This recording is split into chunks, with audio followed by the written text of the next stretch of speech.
a nossa web aula. E embora vocês vão participar na sequência, eu gostaria que ela fosse bastante interativa do ponto de vista da relação que a gente vai estar fazendo com a imagem. A preocupação dessa disciplina, Fundamentos das Artes Visuais, é uma disciplina que tem como foco abordar os principais elementos, o que fundamenta aquilo que nós vemos, a maneira como as imagens chegam para nós, né, no nosso dia a dia, sejam imagens de arte, sejam imagens que a gente tem no nosso cotidiano. O livro da disciplina, ele tem uma sequência, então, onde a gente começa a abordar a respeito do espaço e nós vamos caminhando numa abstração. Do espaço a gente vai fazer a leitura da imagem e da imagem a leitura dos seus vários elementos, como o plano, a linha, o ponto e as suas várias inter-relações, as suas várias dinâmicas. Bom, para que esses fundamentos façam sentido, para que eles provoquem na gente algum significado, é necessário que a gente construa ao longo do tempo um repertório a respeito desses elementos. Muito nós aprendemos no dia a dia, no momento em que nós separamos um cartaz, uma imagem, alguma imagem para ser vista, né, que nos deparamos com uma imagem de revista, né, um outdoor, qualquer elemento visual. Mas uma grande parcela dessa aprendizagem acontece e deve acontecer dentro da escola. Então, na escola, a gente parte da ideia de estar trabalhando sempre com a relação dos elementos da imagem e, em especial, no ensino de arte. O ensino de arte é que se detém na ideia de estar trabalhando com esses elementos. Eu estou sendo bem ouvida? Esqueci de fazer essa pergunta básica.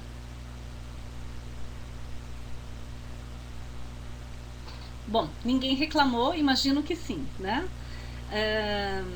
Então, vejam só, quando a gente vai trabalhar, em especial com crianças pequenas, eu imagino que do grupo de vocês, vários são docentes ou pedagogos e trabalham com a criança da faixa etária da educação infantil. Quando a gente aborda a educação infantil, basicamente o que a criança pequenininha vai trabalhar na escola e vai estar se desenvolvendo é com a ideia de linguagens não verbais. Os gestos, o movimento, as várias expressões corporais, né? O desenvolvimento do reconhecimento do esquema corporal, enfim, tudo em torno dessa relação. Bom, o que nós vemos então é que com a criança pequena da educação infantil, antes dela ser alfabetizada, uma grande parcela da formação do olhar dessa criança que vai construir o seu repertório está baseado nas imagens que ela tem acesso dentro da escola. E também, obviamente, com a família e tudo mais. Então, nós percebemos que a necessidade do professor, não só o regente, mas também o professor de arte, enfim, o corpo docente, se dar conta da importância, né, da leitura de imagem, é algo fundamental na formação de todas essas crianças. Só que para a gente formar a criança, a gente também precisa estar sendo formado. Na medida em que essa criança cresce, né, essa leitura de mundo, essa leitura visual, ela passa a ser expandida e a gente vive hoje um mundo com muitas inter-relações em relação à imagem. A gente entra no MTV, por exemplo, nós temos o som, a imagem computadorizada, o vídeo, a produção cênica, né? E toda a tecnologia a favor dessa construção. E, na verdade, o que nós precisamos é, assim, construir repertórios para conseguir desenvolver leituras apropriadas de imagem. Bom, vendo que a cada semana a gente está trabalhando com uma unidade contida no livro da disciplina e nós vamos abordando então nessa sequência o espaço, a perspectiva, volume, luz e sombra, a cor, depois os vários elementos, até chegarmos no mais abstrato, que são as dinâmicas visuais, né? Eu organizei e pensei, né, que uma forma bem proveitosa desse material seria nós dedicarmos esse tempo da nossa web aula voltado para leitura de imagem. O que é, afinal de contas, leitura de imagem, leitura de mundo, né? Então, se vocês acompanharem pelas imagens que nós temos na tela, vocês estão visualizando a imagem que está postada? Todos estão visualizando?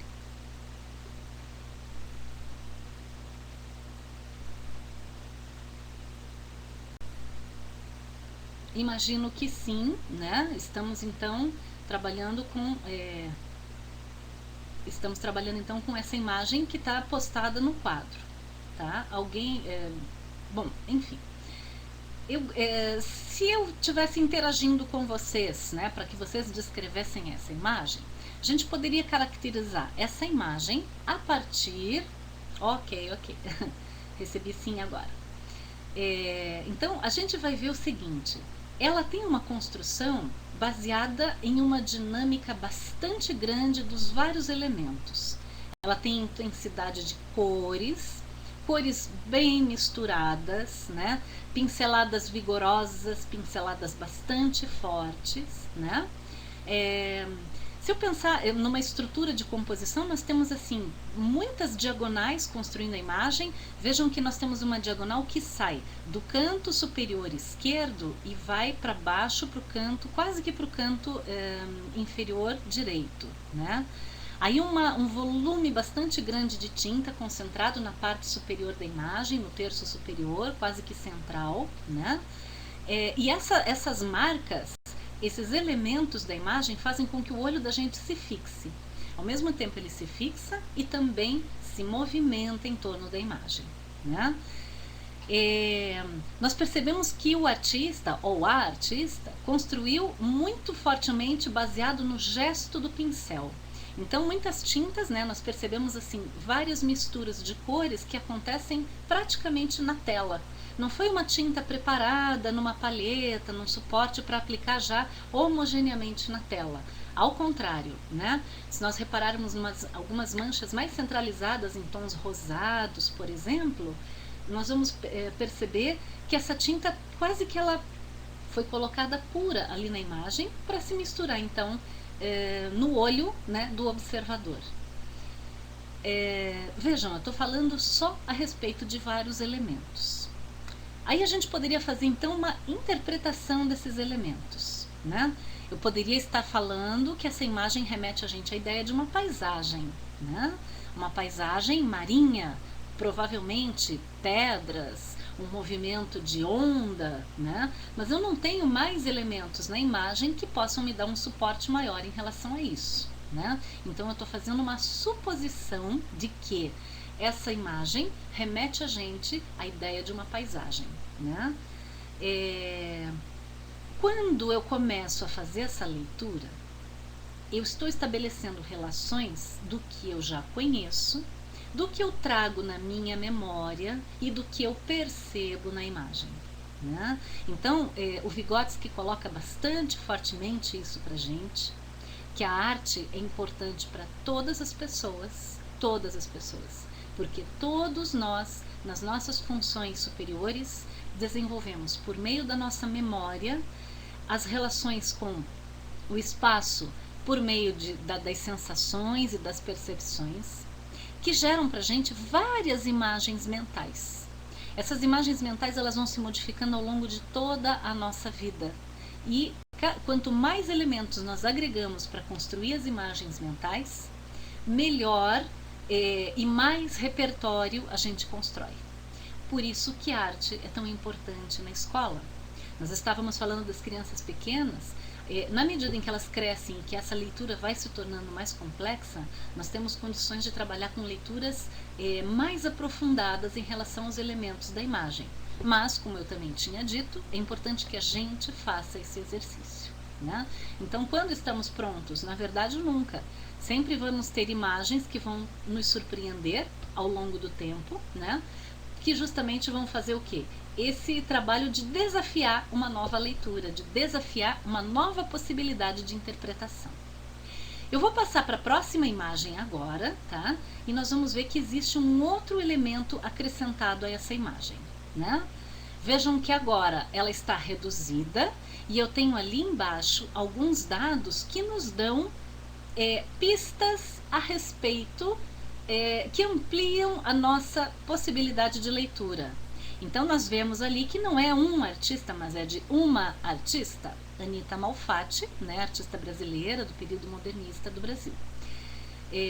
O nome da obra é A Onda, então dá pra gente essa clareza de que de fato é uma paisagem, né? Ela foi feita entre 1915 e 1917. Então reparem que foi antes da semana de 1922, o Brasil estava se preparando ainda para a linguagem modernista, né, para uma pintura ainda ousada, o que significa que a artista nessa concepção foi extremamente ousada. Então data de obra, ela é importante não para a gente decorar, né, para saber assim exatamente aquele ano, mas ela nos dá pistas com relação a possibilidades de interpretação das imagens, né? É um óleo sobre tela e vejam, o formato dele é bastante pequeno, 26,5 por 38. É um formato de papel um pouquinho maior do que a folha do A4, né, esse chamequinho que nós usamos cotidianamente nos nossos trabalhos, né? Então é uma tela pequena, o que significa também que a espessura do pincel não é tão grande assim. Ela trabalhou com largas pinceladas, mas um pincel, provavelmente um pincel chato, né? E que não é tão largo a ponto da gente ter essa obra num tamanho pequeno, né? Então vejam, esses dados todos que eu estou colocando são dados que a gente vai construindo e que dá pra gente uma referência, né, para a gente poder estar trabalhando com a obra da artista e trabalhar com outras imagens também, né? Principalmente nos elementos formais. Eu tenho cores escuras predominando, tons pardos, tons misturados, eu não tenho a presença de cores puras, né? O movimento espiralado da onda, o movimento diagonal das montanhas, né? E a obra toda é bastante dinâmica. A gente percebe que o olho, ele não tem parada num único lugar. Nós percorremos a imagem, né? A espiral, o movimento da diagonal, toda a obra, né? Percorre, o olho da gente percorre o tempo inteiro. Ele não se fixa num único ponto. Depois vocês podem discordar, né? No momento final é interessante, na medida em que eu for falando em relação às imagens, que vocês pontuem para a gente poder depois dialogar a respeito. E essa outra imagem aqui, vejam, aqui eu vou fazer um outro tipo de leitura. Eu tenho a imagem isolada, né? Então nós já temos aqui embaixo algumas indicações, né? A Ventania também é da mesma artista, né? Anita Malfatti. Vejam como nós temos uma composição. A linha, né, uma linha diagonal que predomina na montanha, né, nessa montanha avermelhada, alaranjada, que sai do sentido superior esquerdo, vai para baixo. Essa linha alaranjada ela é bastante forte na obra, né? Nós temos uma outra linha forte, que é essa linha de divisão no céu, né? Uma área com predominância branca, né, separada quase que em diagonal pela continuidade do céu, que é mais esverdeada. E aí nós temos dois pesos visuais bastante fortes. A árvore em movimento do lado esquerdo, que caracteriza pra gente essa ventania, e a outra árvore caracterizada do lado direito, né? Então o que faz para nós o seguinte, uma divisão de pesos da imagem assimétrica, porém equilibrada. Por que assimétrica? Eu tenho laranja do lado esquerdo e não tenho laranja do lado direito. Porém, eu tenho um volume de árvore bem maior do lado direito em relação ao esquerdo. O peso da imagem no sentido direito e esquerdo se compensa. Assim como nós temos uma área inferior com cores mais densas, mais fortes, né, mais intensas, que compensa a área superior com predominância do branco. O peso do branco é menor do que o peso das cores da base da imagem, tá? A gente percebe, tanto na obra anterior quanto nesta obra, que a pincelada da artista é bastante forte, muito enfatizada, né? Nós percebemos todo o movimento do pincel que ela deixa na imagem. Essa essa é uma característica muito própria, né, de um período de arte mais recente, né? Por exemplo, se nós analisarmos as obras renascentistas, né, poucas teriam a pincelada tão marcada assim, né? Ou quase nenhuma obra teria a pincelada marcada assim. Ela começa a se caracterizar mais marcadamente a partir do século XVII, mais intensamente século XVIII e XIX, e depois, né, com toda a arte moderna e contemporânea, em que muitas vezes o próprio pincel tem outra forma de ser conduzido, né? Ou como o caso do Pollock, que usava varetas, usava outros materiais. Então isso dá pra gente uma sinalização também de época e de artista. Agora nós vamos fazer uma outra relação com relação a essa imagem. Eu tenho a imagem da Anita Malfatti e uma segunda paisagem colocada aqui ao lado. Então notem que a segunda imagem também tem uma relação de movimento bastante intensa, né? A nuvem acima com o céu, é uma nuvem quase que se movimenta, os troncos das árvores, né, tem um movimento bastante forte, a predominância das linhas onduladas. Né? Se eu fosse fazer assim, adivinhem de quem é esta imagem, né? Ou vamos deduzir de quem seja essa obra, né? É uma paisagem do Van Gogh. Tá? Então a gente tem tempos diferentes de imagem, porém relações de aproximação pelo fato de ambas utilizarem os elementos visuais, como a linha curvilínea, a linha espiralada, o movimento. Então eu crio uma relação entre as imagens para determinar, para estabelecer um diálogo na leitura visual, certo? Isso é um procedimento, é um processo metodológico que eu posso estar utilizando.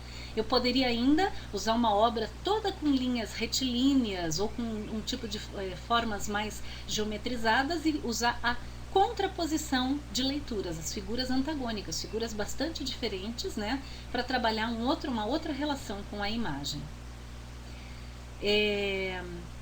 Nós temos uma autora, né, para quem tem interesse depois em aprofundar, a Analice Dutra Pilar.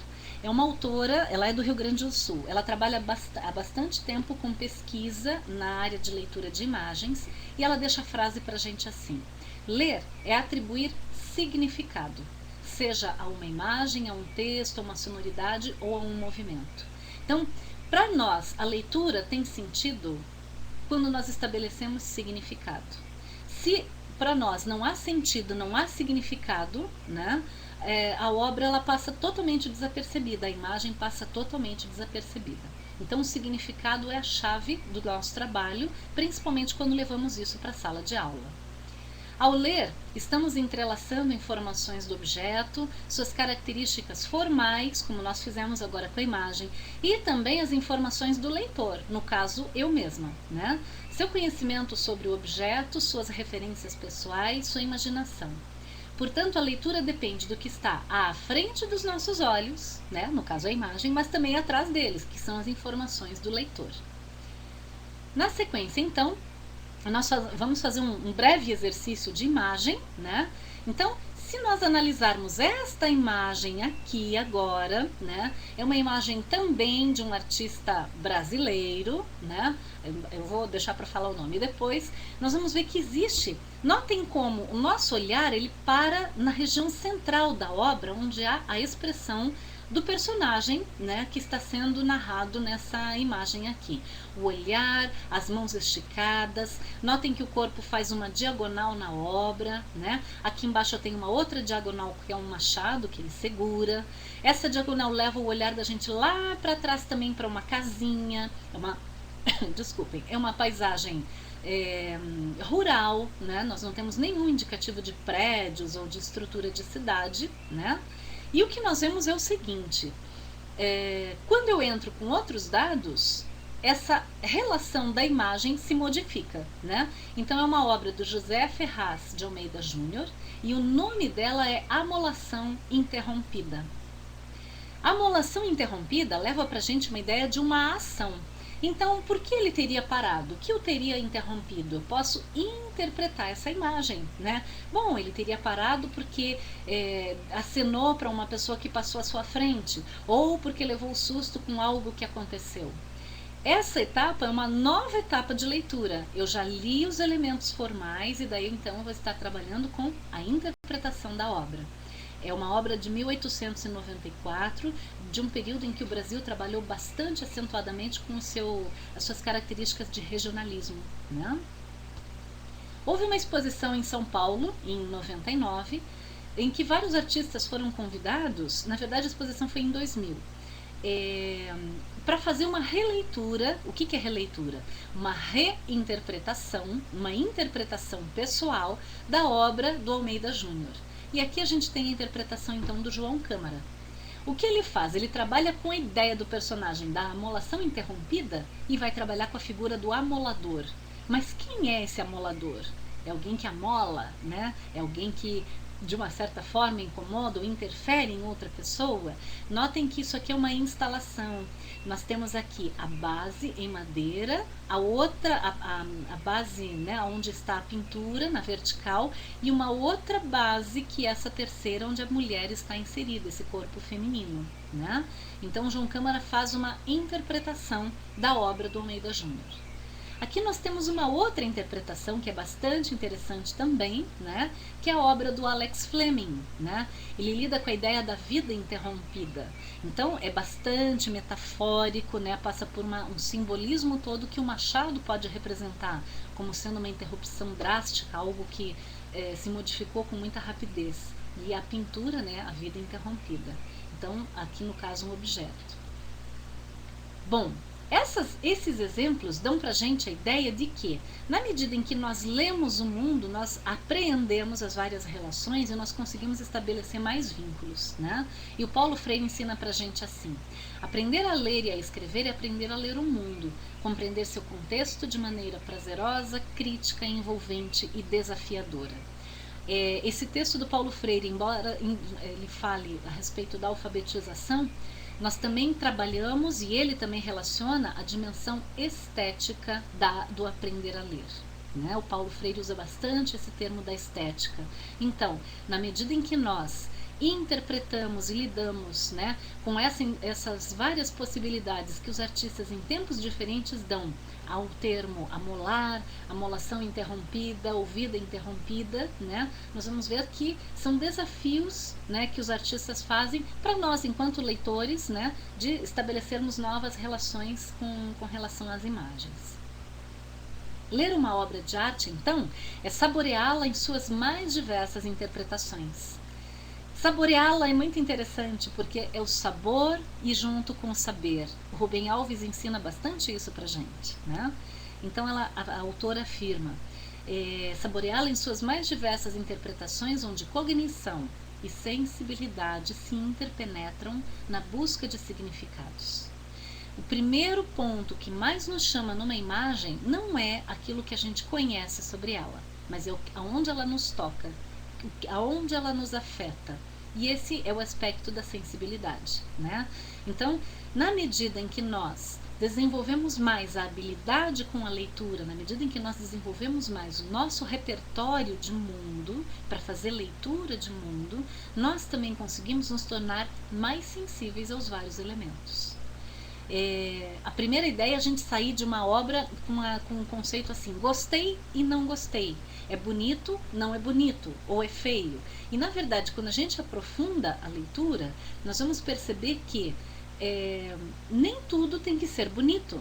Pode nos provocar de alguma maneira não sendo bonito, e nós criamos um significado na provocação que a obra nos faz, né? Então é muito importante que a gente, como professor, né, em formação, também não carregue preconceitos muito acentuados em relação ao uso das imagens, porque os nossos alunos também podem dar outras interpretações, né? E nós precisamos também estar abertos para poder dialogar com essas interpretações que eles venham a ter, né? Então nós vemos o seguinte: um outro autor bastante importante, né, para o nosso trabalho é o Fernando Hernandes, né, que trabalha com a ideia da cultura visual. A cultura visual seria o quê? Tudo o que é visual que nós podemos levar para a escola. E aí ele fala aqui de uma abordagem bastante importante para nós, que é assim: a importância da leitura crítica da imagem. E aí, em cima dessa ideia, ele coloca assim: nas imagens há mais do que vemos.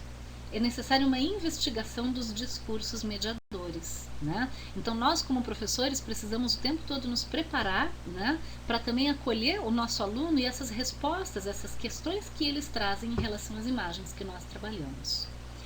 A diversidade de discursos constrói relatos do mundo e de nós mesmos. Então vejam, não existe um único padrão ou uma única relação que nós podemos fazer com a imagem.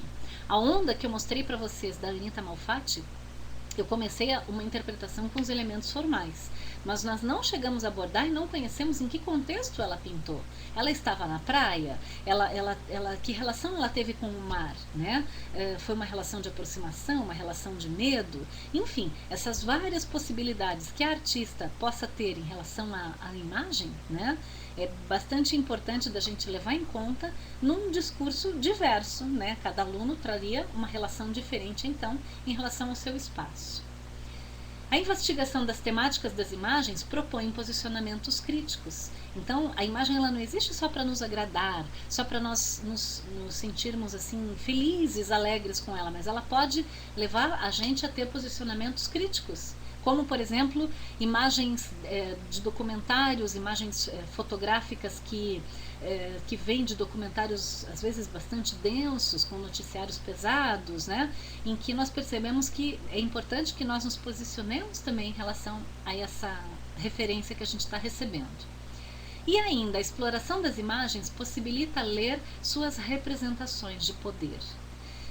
Nós sabemos que ao longo de toda a história da arte, muitas vezes alguns artistas são eleitos assim como os artistas principais e nem sempre, muitas vezes, aliás, desculpem, ele está representando uma classe, uma determinada relação de poder que é importante a gente estar questionando também, né? Então, a ideia da leitura crítica, ela entra bastante no sentido de cidadania, da gente fazer o exercício da cidadania.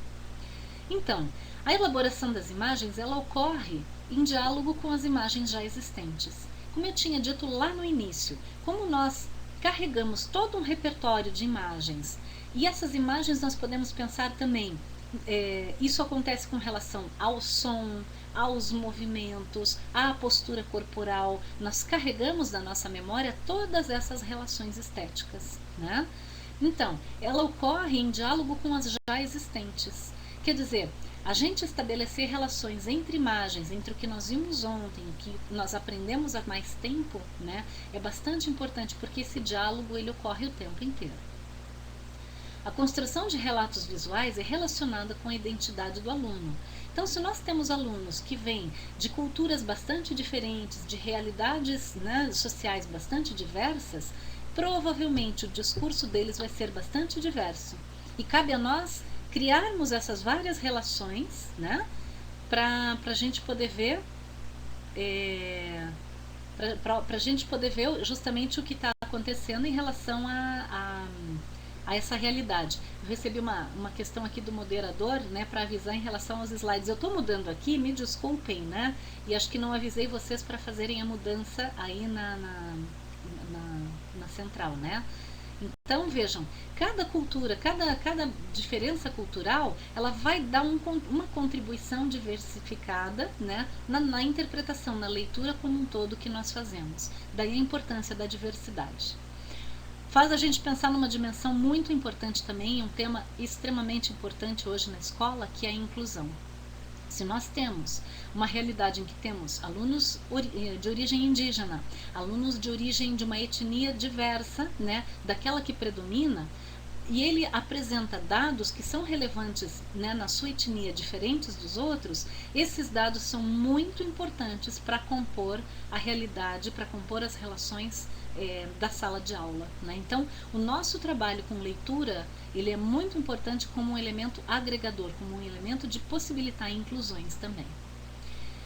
Então, é importante que se explore os significados desses artefatos visuais e das diferenças culturais na interpretação e na elaboração das imagens, né? Na forma delas serem construídas. Então, vamos mudar o slide novamente.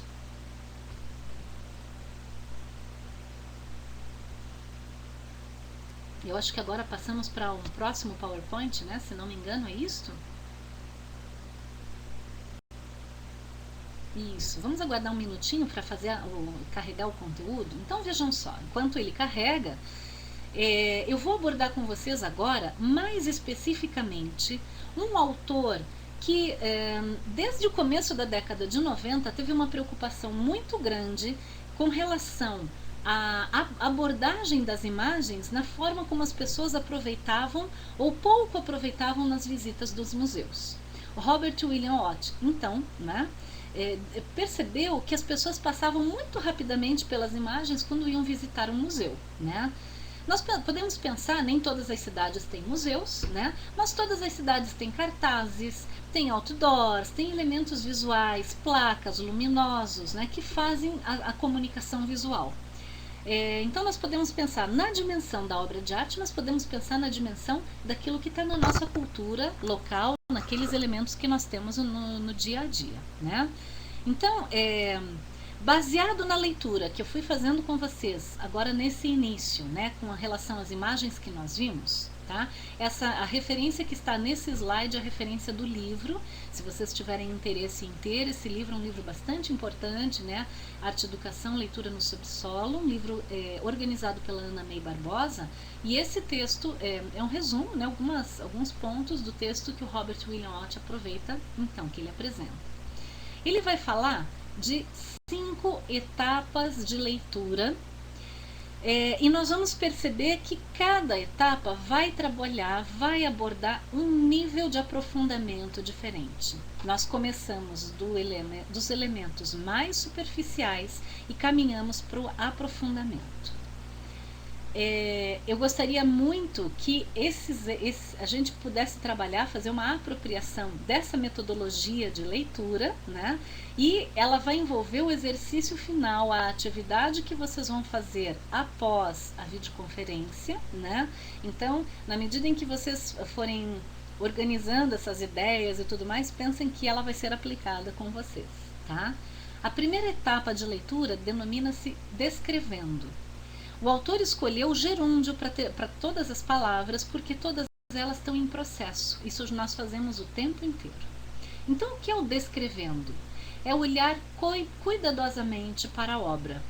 Fazer um inventário, uma lista, ou comentários orais, de tudo que é visível, perceptível na obra. Descrever é um ponto de partida para posteriores estudos e análises da imagem. Então, vamos remeter à obra da Anita Malfatti. Nós falamos das diagonais, da pincelada, dos elementos visíveis, das cores que foram utilizadas, da estrutura da imagem. Tudo isso é o descrever. A gente vê inicialmente, percebe os elementos e os descreve então. Mudando o slide, então, passamos para a segunda etapa, né, em que nós temos o analisando. Analisando significa investigar a obra e a maneira como ela foi produzida. Aqui implica no fazer do artista. É a compreensão da forma, a percepção dos detalhes, de todos os detalhes, na medida em que a gente investiga os elementos da composição. Então aqui entram as técnicas, as linhas estruturais, as formas, a composição, os planos, o jogo de luz e sombra, as texturas, enfim, todos os elementos que construíram aquela percepção imediata que a gente descreveu. Notem que é até meio difícil, né, a gente separar o que é o descrevendo e o que é analisando, porque eles estão muito próximos, né? Então, no primeiro momento, nós descrevemos que vemos uma linha diagonal, e daí nós vamos ver que a estrutura é em diagonal, que o artista usa, né, enfim, as cores, a pincelada, é uma tinta a óleo, e aí a gente vai trabalhar com a análise desses elementos da composição, né, de como foi estruturada a composição do artista. Então, mudando o slide, passamos para a terceira etapa da leitura, que é o interpretando. No interpretando, nós temos então uma etapa que fornece dados para respostas pessoais e emocionais. Como você se sente a respeito da obra? Que emoções ela desperta? A partir dos dados das categorias anteriores. Na verdade, quando nós temos a oportunidade de analisar uma imagem, né, vocês têm verificado, na medida em que eu lanço links para vocês entrarem numa imagem, fazer a interpretação dela, o primeiro elemento que nos salta, né, que vem mais fortemente, é a interpretação. né? Então a gente já tem ideia, a imagem parece muito, né, que os personagens estão muito tristes, dá uma sensação de melancolia, ou dá uma sensação de euforia, conforme a imagem. Normalmente nós, como leitores, tendemos a pular as etapas anteriores e passarmos direto para essa. O Watt defende que as categorias anteriores sejam trabalhadas inicialmente, em especial em sala de aula, em visitas em espaços culturais. Por quê? Porque a gente está construindo com a gente e com os nossos alunos também, né, a ideia de repertório. Eu entender o que é uma linha sinuosa, eu entender o que é uma diagonal, eu entender o que é uma estrutura em equilíbrio, eu entender o que é equilíbrio simétrico e assimétrico. Vejam, esses termos todos nós vamos organizando na nossa mente na medida em que vamos praticando, em que vamos trabalhando com eles, né? O interpretando, então, ele tem a ideia do psicológico, né? Nós percebemos as emoções. Uma obra muito que tenha um impacto, por exemplo, de vermelhos bastante grande, um impacto visual muito forte, pode provocar na gente aceleração de batida cardíaca, pode provocar, ao contrário, um relaxamento maior, né? Isso ocorre com os sons, isso ocorre com os movimentos também. Né? Então, se a gente pensar, as etapas do Watt podem acontecer de várias maneiras. Estou muito rápido? Desculpem, eu vou tentar ser mais pausada então. Eu posso, com certeza, os slides podem ficar disponibilizados para vocês sem problema algum, tá? E a referência dos autores eu posso postar para vocês, fora a indicação que eu fiz do Hernandes e tudo mais, eu posso postar para vocês também, tá? Porque são livros bem importantes de serem utilizados, né, por vocês, por todos nós, tá? Vamos então passar para o próximo slide, tá? Em que nós temos a quarta etapa, o fundamentando. Então vejam, nós começamos a descrever a imagem com os elementos formais, nós analisamos a estrutura da composição da imagem, entendendo a dinâmica, como é que ela se formou. Nós interpretamos a ideia do artista, como é que a gente se posiciona em relação à imagem, o que ela nos desperta, como nós sentimos, né? E aí nós passamos então para a quarta etapa, o fundamentando. O fundamentando é o conhecimento adicional disponível no campo da história da arte ou em crítica de arte que tenha sido escrito a respeito da mesma. É uma pesquisa a respeito da obra e do artista. A ampliação das informações por meio de catálogos de exposições, publicações acadêmicas, textos, vídeos, bate-papo, enfim, todos os acessos que nós tivermos em relação a essa imagem e a esse artista. No fundamentando, gente, entraria basicamente aquilo que a gente conhece da história da arte. Né? Então, se a gente vai trabalhar com uma imagem em que o artista não é mais vivo, de tempos anteriores, Grécia, Egito, enfim, outra época, nós vamos usar o material que nós temos disponível nos livros, né? Na internet, enfim.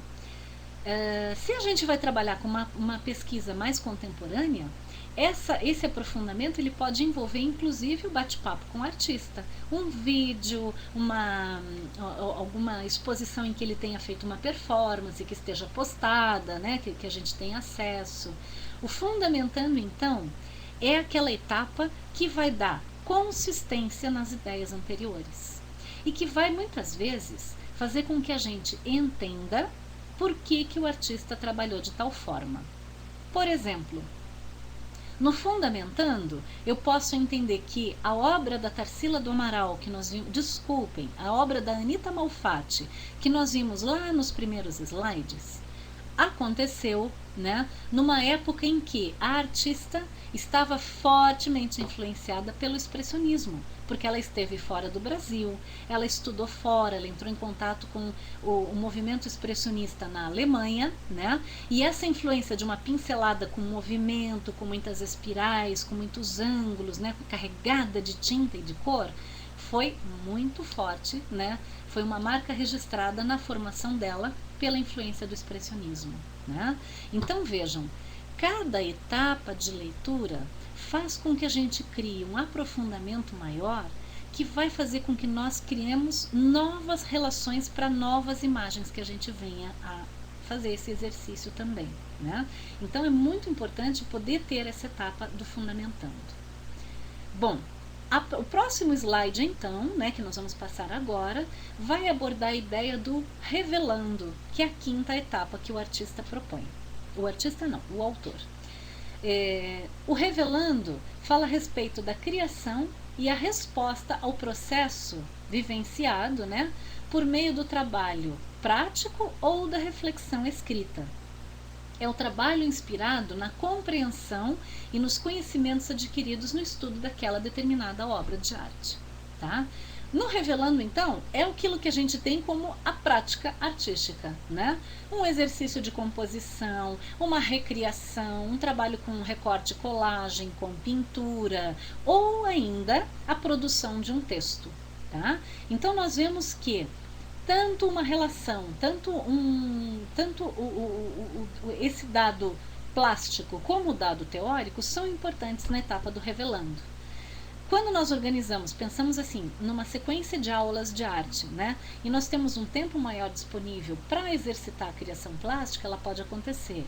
Ela pode ser complementada pelo texto, ou o texto complementado pela plástica, né? Vai depender de como a gente organiza os conhecimentos. Essa ideia do Robert Willott, eu acho que pra gente, ela não é uma regra única, ela não tem que ser trabalhada necessariamente, obrigatoriamente. Ela é uma dica, uma forma que nós temos de poder lidar com essas várias relações, tá? É uma dica de fazer leitura de imagens de uma maneira que a gente consiga estar aprofundando, entendendo o processo que tanto nós quanto os nossos alunos podem vivenciar, tá? Então, no próximo slide, o Robert Willott fala a respeito de alguns elementos, tá? No que seria a primeira etapa, nós temos os elementos básicos, que é o contexto formal, os elementos da linguagem. Ponto, linha, plano, linhas, cor, luz e sombra, né, a estrutura toda que o trabalho tem. Os segundos elementos, então, né, o segundo item dos elementos são os elementos intelectuais. Como que o artista se serve dos elementos da linguagem na composição, tá? Como que ele organiza esse espaço, então, tá? Aí entra os critérios de composição. Ele vai usar um equilíbrio simétrico, ele vai usar um equilíbrio assimétrico, ele vai fazer predomínio do movimento, enfim, quais elementos ele vai estar priorizando na obra para dar conta da mensagem do que ele quer transmitir, então, com essa imagem. E o terceiro são os elementos vivenciais. A localização no tempo histórico. A Anita Malfatti, para fazer aquela obra, viveu num tempo, numa época, ela tinha questionamentos, ela tinha dúvidas ou ela tinha um anseio como artista que era muito própria do seu tempo.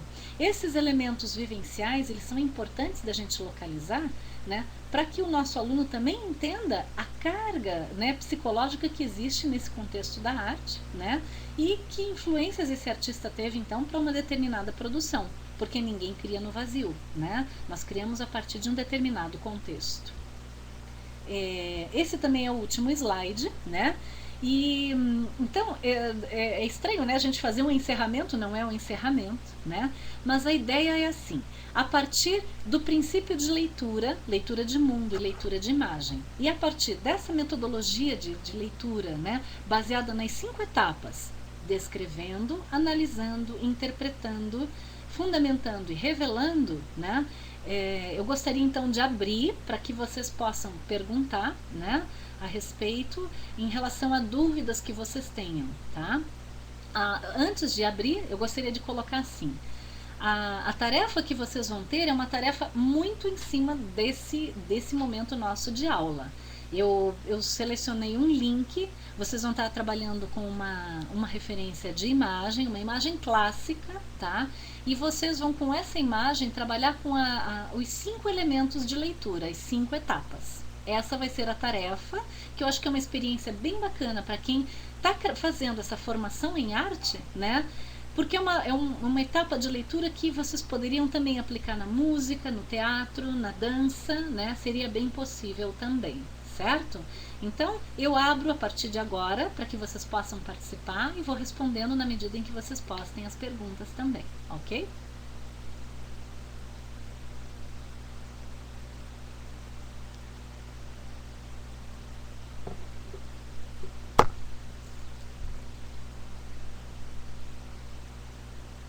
Existem níveis de leitura. Olha, desculpem, chegou para mim assim, existem níveis de leitura bem. Eu não sei se a frase ficou incompleta, né? Mas tentando responder por aí, né? Existem níveis de leitura sim. Ela sai de um nível mais superficial, que são esses elementos iniciais, até chegar num aprofundamento muito grande, que é aquilo que a gente chama da integração do diálogo do leitor com a obra, né? E essa intensidade do nível da leitura se aprofunda na medida em que eu conheço mais sobre o artista, sobre o processo dele, e que eu conheço mais sobre os elementos da linguagem também, para poder localizá-los na obra, né? Quando nós não somos tocados numa obra pelos determinados elementos, não nos chamam a atenção, simplesmente nós passamos pelo julgamento de que é feio ou é bonito, né? E não trabalhamos com esse critério mais aprofundado, tá? Então, não sei se respondi a pergunta de vocês.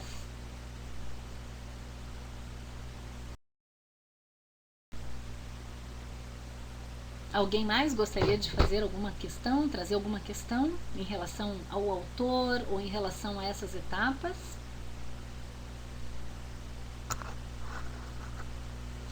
O nome do artista, professor, as alunas solicitam que você coloque, se for possível, o nome do artista e da obra nas atividades.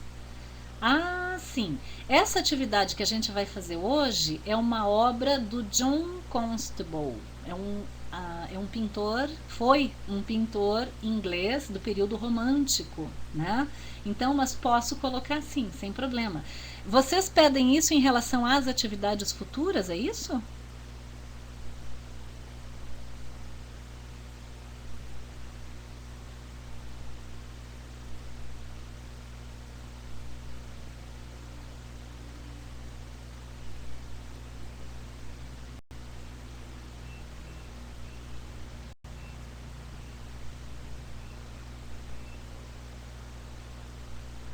Eu vou falar uma curiosidade para vocês, né? Não sei se alguém percebeu. Nesses slides que nós vimos, né, de fundo roxinho agora, das etapas da leitura, há um tratamento de uma imagem que é uma gravura, e que é uma gravura que foi produzida pela uma grande artista brasileira contemporânea, que é a Regina Silveira, né? Então, quem tiver interesse, vale a pena conhecer o site dela, tá? O site dela é www.reginasilveira.com. É muito, acho que é .com.br. Se vocês digitarem Regina Silveira, o site vem na internet. Ele é da UOL e vale a pena percorrer. Ela tem um trabalho maravilhoso, fantástico, né? Muito bacana também. Eu vou rever essa questão então dos artistas que foi solicitado, né, para deixar os nomes deles, né, com certeza. Eu gostaria de colocar assim, nas aulas, nesses materiais, eu não tive preocupação nenhuma em fazer sequência cronológica da história da arte, até porque hoje se defende muito o ensino de arte em que ele seja anacrônico, ou seja, eu posso trabalhar com uma obra contemporânea e criar um diálogo de leitura com uma obra da antiguidade, com uma obra do período pré-histórico, né? Porque na verdade é o olhar da gente que faz essa relação e as demais relações que os nossos alunos conseguem fazer também, né? Então vejam, eu procurei assim acessar várias imagens de vários períodos para que vocês também sejam pesquisadores, que vocês também tenham interesse de ir atrás e conhecer um pouco mais dessas várias relações, né? Para a gente, como professor, é importante conhecer uma linha cronológica da história da arte, entender uma certa cronologia, mas não é uma regra, né? Bom, em relação, a pergunta que foi feita para mim é se em relação a esta semana tem atividade ou não. Tem as atividades que estão postadas, elas estão com o elinho aberto, sim, e após mas a webconferência tem uma atividade que vai ser feita hoje ainda, postada para ser resolvida até as 23h55, certo?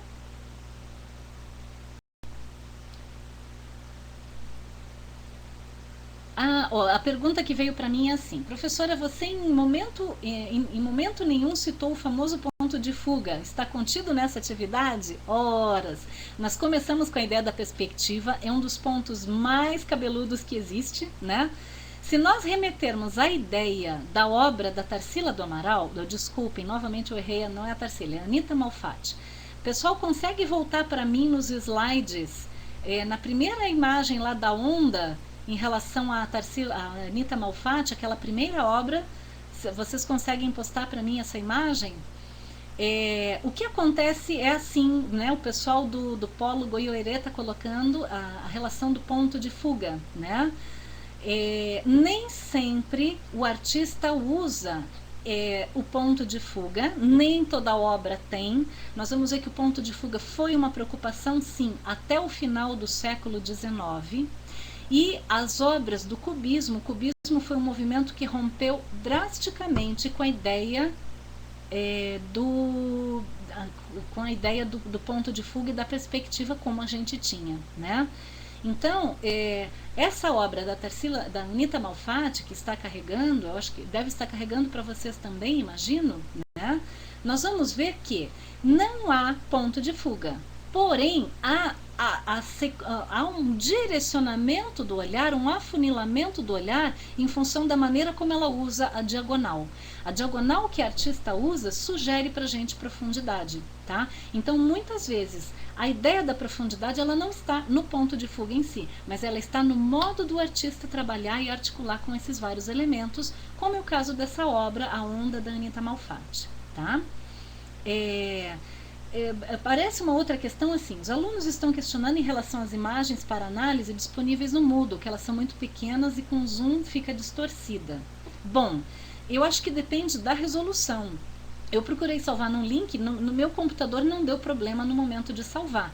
Eu acho que é uma questão que vocês podem ver com o Polo, como é possível resolver, ou se não no link, a partir daquela referência da imagem, tentar encontrar em outro site, né? Para mim elas aparecem ok, né? Não tem um problema maior em relação à resolução. Então eu peço aí ajuda aos universitários, né? O pessoal dos polos, se pode me auxiliar nesse sentido.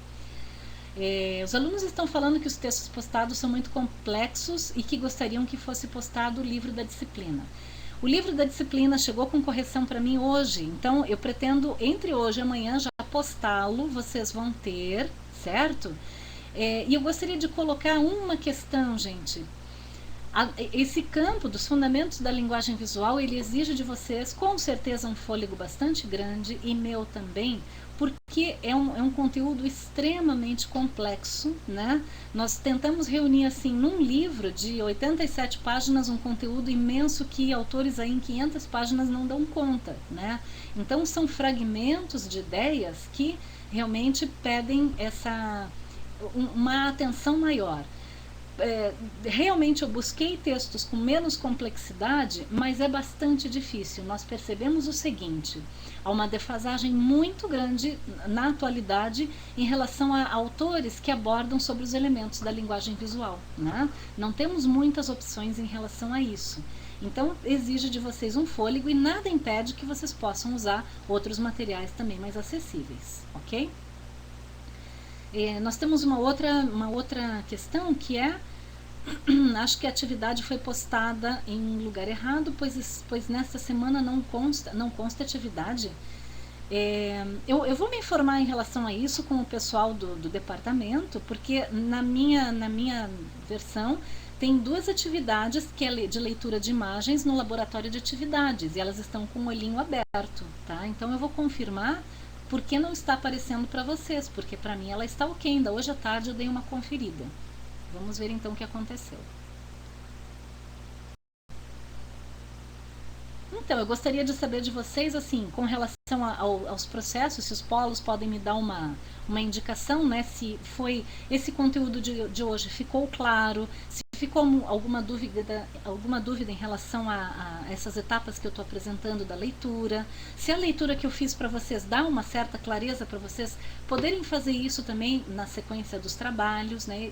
Esse retorno eu acho que é bastante interessante para a gente poder estar discutindo e eu poder deixar assim, socializar para vocês também, né? Mais alguma questão que vocês gostariam de colocar?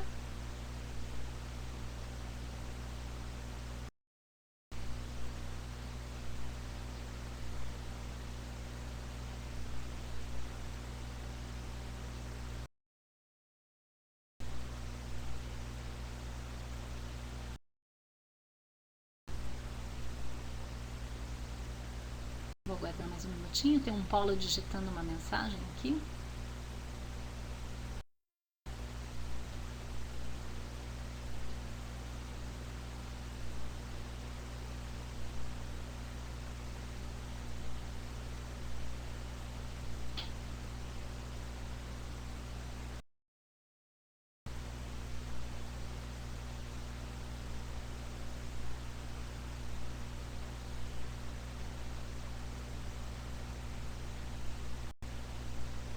Bom, não aparecem mais questões para mim. Eu não sei se vocês teriam mais alguma dúvida ou alguma questão, né?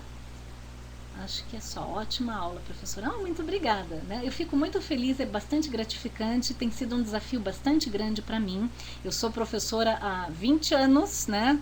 E é a primeira experiência que eu estou tendo, então, com webconferência, né? Nesse sistema, e vejo assim, o nosso trabalho hoje ele é muito válido no sentido de poder disponibilizar uma série de conhecimentos que a gente não pode deixar represado, né? Eu acho que na medida em que vocês também conseguirem ser multiplicadores desses conhecimentos de arte, a tendência, né, é que a gente tenha escolas com uma visão estética muito melhor, né, com o ensino de arte mais fortalecido, né? E o nosso objetivo é bastante esse, né?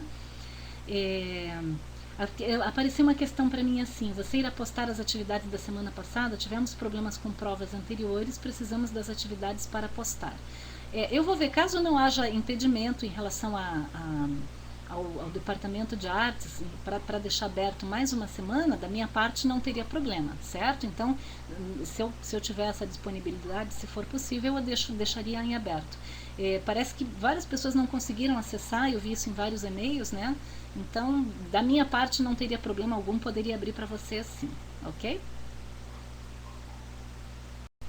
Agradeço então, gente, a participação de todos, certo? Caso fique alguma dúvida, os tutores podem entrar em contato comigo, a gente pode ainda estar esclarecendo na sequência, e me parece que essa aula depois ela fica postada também, né, na sequência. Em seguida, a atividade vai ser postada para vocês poderem executar a tarefa, né, que foi sugerida e indicada para vocês fazerem, ok? Então foi um prazer bem grande trabalhar, né, com vocês e desejo um ótimo trabalho para todos, né? Encerramos aqui então nossa web conferência.